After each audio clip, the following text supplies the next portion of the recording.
Okay, hello everybody. And today we've got Paul joining us from Colorado. Paul's a father to a great son. He's got a career in aerospace engineering, and he joined the Soberclear program on New Year's Eve of 2020. So 3 months ago today, something like that. Yeah. So he's kindly agreed to come on the channel to be interviewed about the changes that he's made in his life, joining the program, all that good stuff. So welcome, Paul. Hey, thank you. Thank you. It's good to see you, Leon. Awesome. Good to have you here as well. So first question is, Paul, what was life like before you joined the program? But before I joined, I was definitely feeling a bit lost. I felt like there was something I needed to sort of climb up out of. The alcohol was taking a life of its own. It felt like, and I don't feel like I was at a fairly bad point, but I was definitely getting there, and I could certainly, knowing myself, I could certainly feel that happening, which got me a little scared. So life before that, yeah, it was, helping my son, dealing with my issues by drowning them, to be honest, because I felt I didn't have the time, the energy to sort of take care of things properly. So alcohol was a great reason to push that off, give myself a breather, so to speak, or I tell myself I deserve that. I need to relax a little bit, so I'm going to have this. And next thing you know, I'm drinking half the bottle or the full bottle in some cases. I would give myself this reward and then tell myself I would have this one drink, but then next thing you know, I'm drinking half the bottle or the full bottle in some cases. Got you. Awesome. And so what impact was the drinking having on your life? I feel like I was still accomplishing things, but I was definitely hazed. I was definitely out of it, and it was becoming more and more recognizable to my friends, especially to my son. And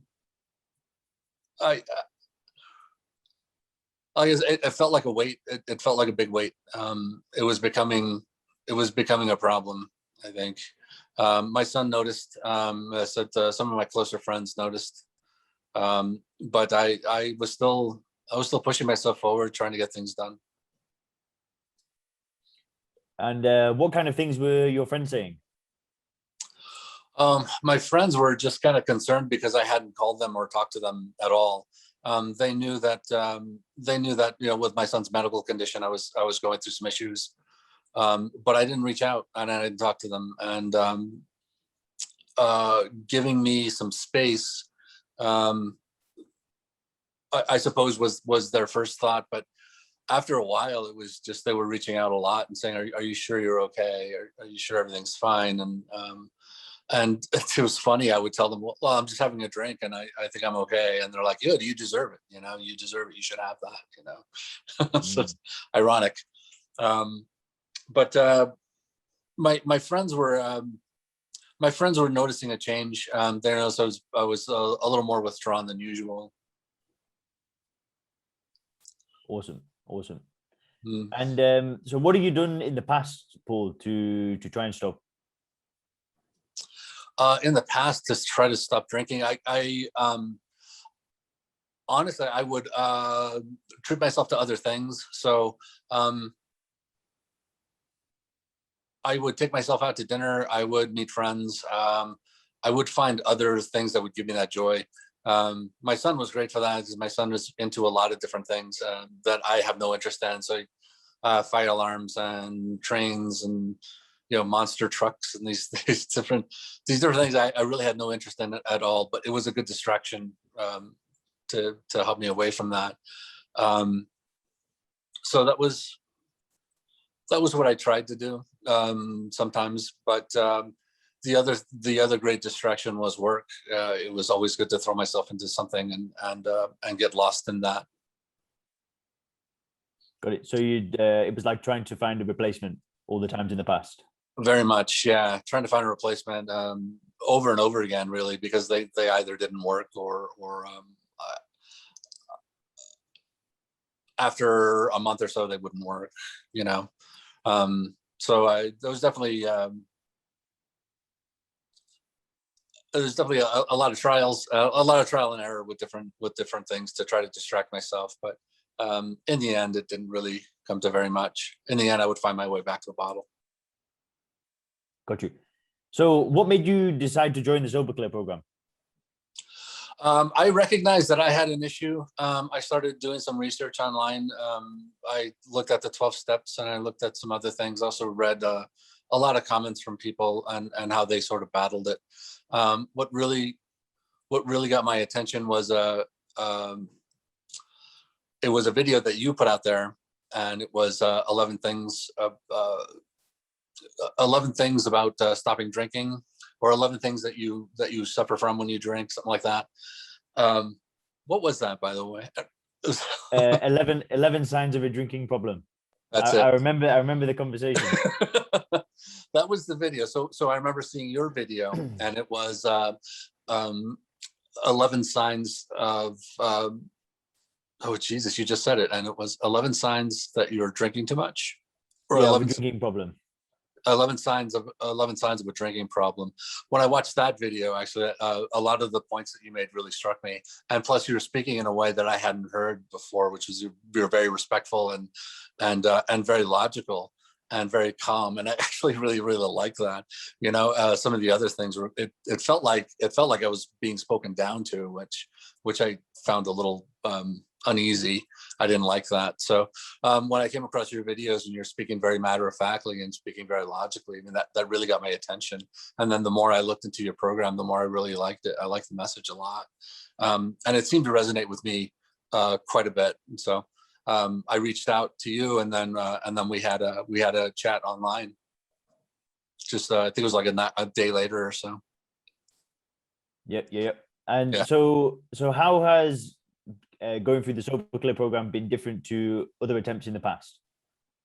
The Soberclear program, that's been a really different, because it's a much more logical approach, and it's very it was a lot easier to sort of take in the information when I knew it wasn't critical, and it wasn't putting me down, and it wasn't looking at I didn't have to view myself as a bad person. I didn't have to view myself like someone who lacked willpower, or who was failing himself, failing my son, my family.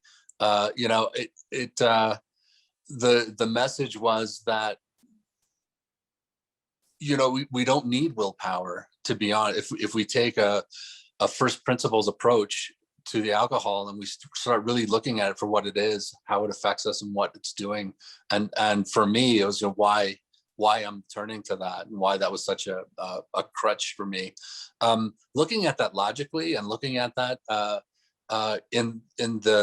with the Soberclear program, it just made a lot more sense. And again, I didn't feel bad. I didn't have to look at myself as a bad person, or someone who was lacking, or someone who didn't have that willpower that others sort of had. You know, there was nothing wrong with me. Was the great message that I took away from the Soberclear program. It's been great. Yeah, and I do remember the very first time that we spoke, there was one of the first things you asked me. You were like, "So you mean there's nothing wrong with me?"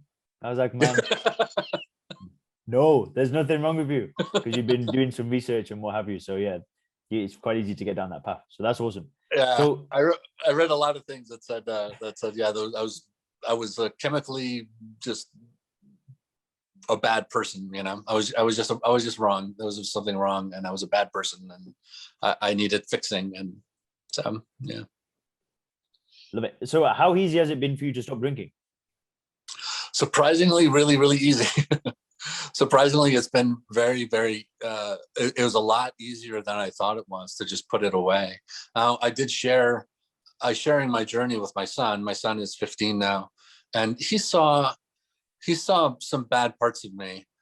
He saw me not only waking up to an empty bottle, but he saw me hiding bottles on occasion. So he saw a pretty bad side of me. And so inviting him on this journey and talking to him frankly about the journey and what I was doing, that was actually really inspirational. He's really happy with how things are going. And he and I talk about first principles, and we talk about what alcohol really is, if you look at it logically. and the ethanol and how that affects our body, the social sort of the social aura around alcohol, and how that affects, you know, our view of it and everything. And so having those things, I think having him there in the journey was really, really helpful for both of us. It put our relationship on a different path, and I think it strengthened us a little bit, which is great. But it was surprisingly easy to sort of stop when I could look at alcohol a lot more clearly for what it was, and instead of directing a lot of negative energy towards myself inside, and thinking that was the problem, I was the problem, instead looking outward and saying, like, no, logically, this is ethanol and this is a poison and this is what it does. And oh, here's what we were raised to believe with it. Here's what advertisers tell us about it. You know, and viewing it logically in that way and saying, well, it was actually, I got caught up in some rhetoric. You know, I got caught up in a bit of advertisement, I guess, around alcohol and what that really is. So when I could take that out, when I could really see clearly the alcohol for what it is, it helped me tremendously. It was sort of that switch, I guess, that I needed to see things a lot more clearly. Surprisingly easy to just stop. I thought I would struggle a lot more, but it hasn't been that way at all. I warned you. Yeah, you did. So obviously the relationship with your son has improved, but what else has improved in your life since starting the program? I'm starting to look at myself a little bit on where I let myself go, right? So I got a little pudgy. You know, the beard is okay, but you know, I actually don't really usually wear a beard. I let myself go quite a bit. So cleaning myself up a little bit more, you know, actually, you know, dressing nicely for events is good. COVID was, you know, because of the lockdowns and everything, that gave me a good excuse to not do a damn thing, not clean the house. And I felt like that was my place when I was drinking. But, you know, giving all that up and getting a better look around and stuff, and thinking a little more clearly about, you know, taking pride in my home, myself, talking a little more openly with my son about it, and wanting to improve, you know, wanting to get myself, take a little more pride in myself, wanting to improve myself and be a better man. So, you know, the man that I should be, the man that I want to be, you know. Yeah, beautiful. But, yeah, that was actually a really good kind of a bonus almost, because I thought that would be a whole other thing that I would have to do. I thought that's a whole other workshop that I would need to go through, you know, in order to find my pride again and to pick myself up again, and look for something, you know, to help improve my inside without the alcohol. And it's not, actually, to be honest. Once the alcohol went away, I found a lot of ways that I could improve myself, found a lot. And the program the Soberclear program, you know, does offer some of that insight, and does offer some ideas around nutrition and around getting your body back, around you know, getting yourself healthy again, which was really nice. Actually, I really like that about the program as well. Yeah, awesome. And Paul, what's one piece of advice you'd give to somebody that's thinking about joining the program? Do it. Don't hesitate. Don't stop. One of the conversations I had with you, Leon, you said, I forget what it was. It was something about, I said something like, well, let me think about it and, you know, get back to you. And you said, why? Why do you need to think about it? What's wrong with today? What's wrong with right now? What's wrong with stopping right now? And I didn't have an answer for you. And you're absolutely, and it turned out to be absolutely correct. I mean, that was the right thing to do. So, I would say, you know, don't be afraid to open up and talk to people. Don't be afraid to reach out and do something for yourself, and really take a good look at this program, because it's very logical, it's very reasonable, and it has, there's some really, really great people that I've met on the program who are in the same boat we are, you know. And it's been really good. It's been really, I would advise somebody to just start the best way to get through this is just take the first step. And I guarantee in this program, once you take the first few steps, you'll want to start running. Awesome, Paul. Well, thank you so much. And if you leave Paul a comment, I'm going to send him the video, and he'll be able to read your comments. So leave a comment below if you want to say anything to Paul.